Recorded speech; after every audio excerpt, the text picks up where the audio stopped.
What do you think? How's it been for you?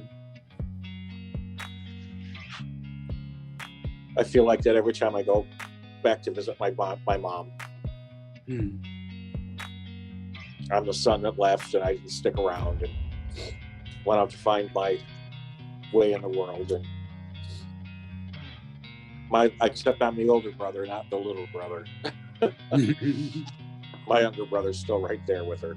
So I understand the meaning of this story very, very well. And I'm on the verge of tears, like I so often am.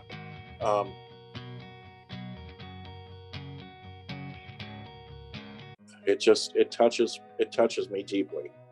And then when you started talking about this is the story of Stonewall, it is the story of Stonewall. You couldn't be possibly any more correct. That's why I'm still here.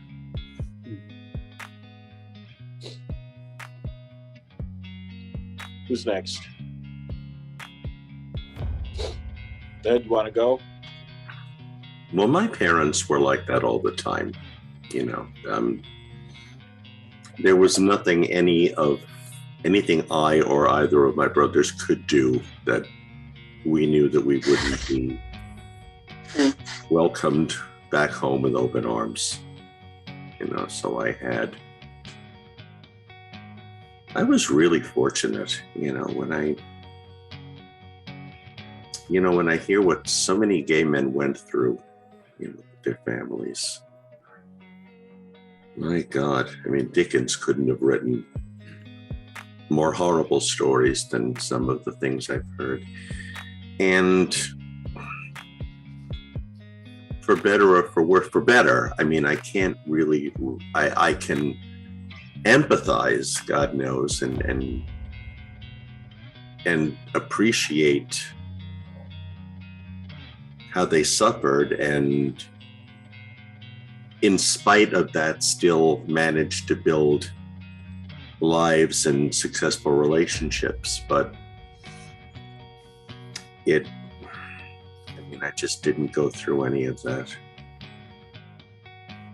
So I appreciate the story because I know that we could move out, we could do this, whatever we did, there was always a room for us, and we were always welcomed back to the table.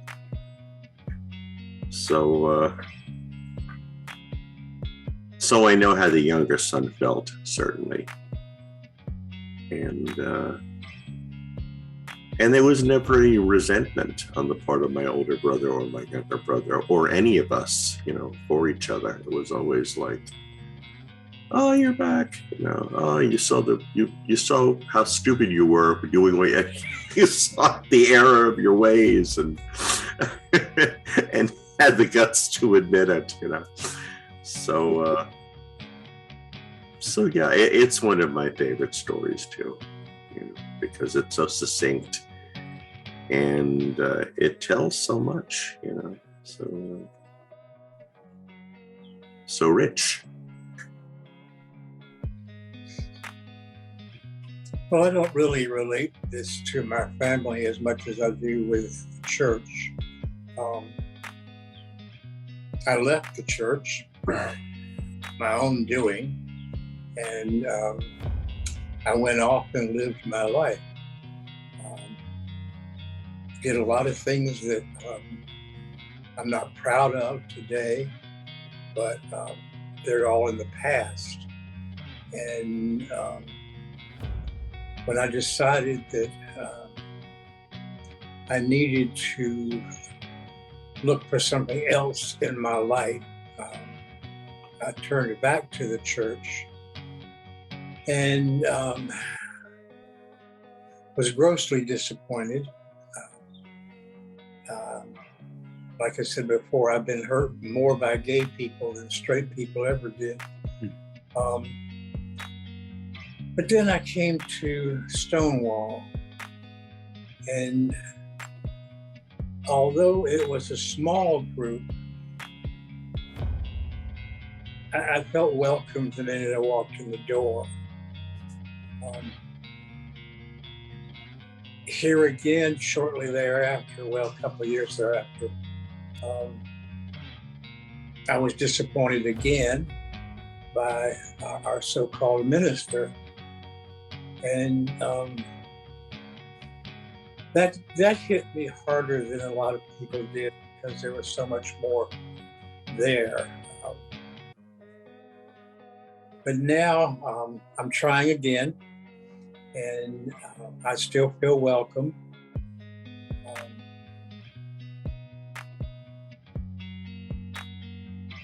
That's really it. I still feel welcome, and I'm hanging on to that. And that probably makes no sense to anybody but me, but there you go. Makes perfect sense.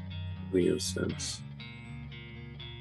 And it sounds like you invested a great deal of trust and faith in Nathan, and felt betrayed by him. Much more. That was another smack in the face to you. Yeah, it was. It really was. The way it happened. I mean, the fact that he never even bothered to say goodbye. He just disappeared. He never bothered to answer emails. He and I had, we had a situation where he was going to be the executor of my estate and sort of look after things once I'm gone, and just make sure everything was settled. And we just had a relationship beyond friend and beyond pastor. And to have all of that just stop, no explanation, no apologies, I just felt dumped.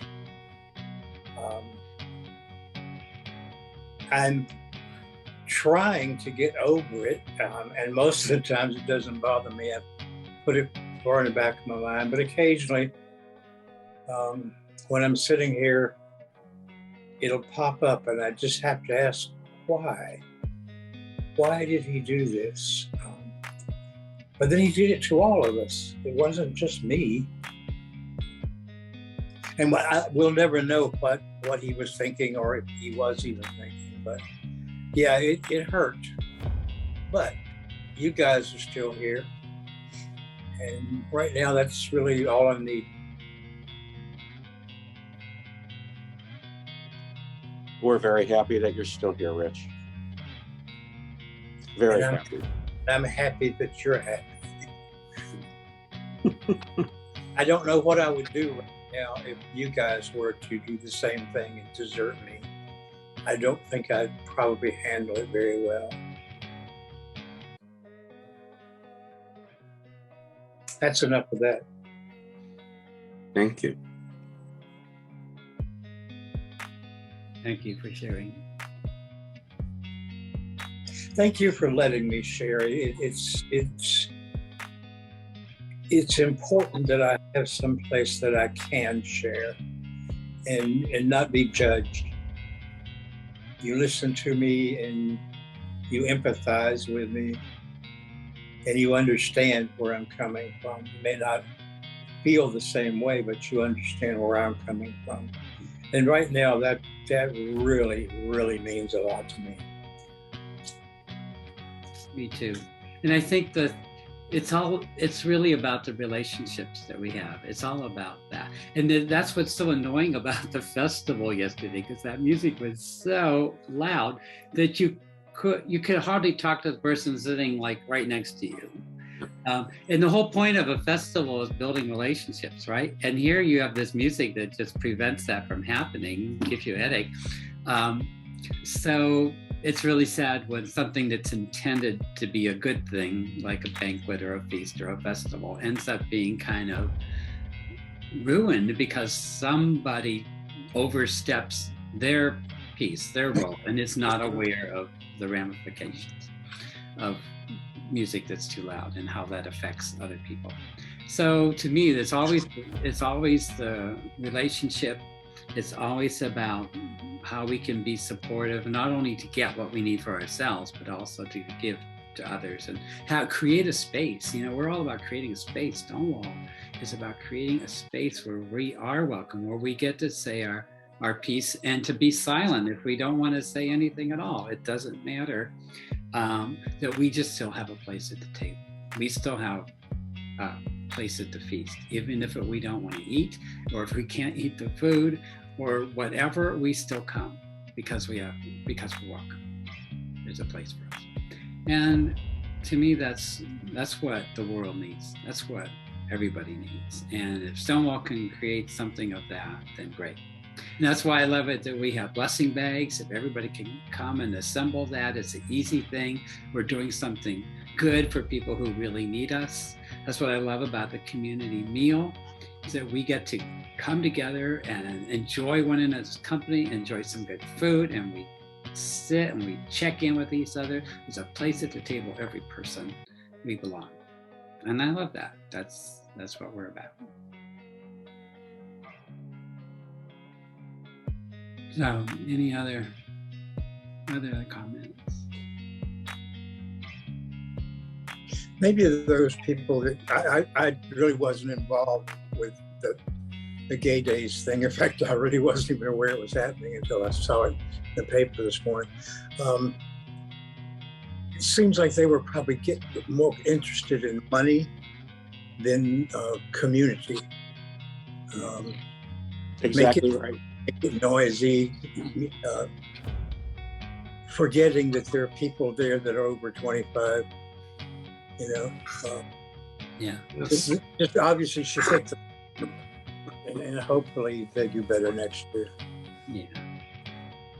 Well, I'm But sure. like Michael said, it's nice to see that at least there are people getting together. God knows after the last 2 years, it's sort of nice to be getting together. Mm-hmm.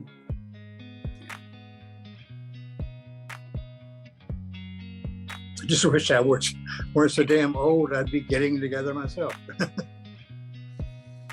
Well, I'm glad you can get together on Zoom, because there's a lot of people who do have trouble getting out of the house, and that's why a Zoom ministry is really important for folks. So at least twice a month we could do this, and once we get a little more sophisticated with the camera, we may be able to Zoom or provide interaction for folks on the meal as well as the blessing bag. So at least a little bit.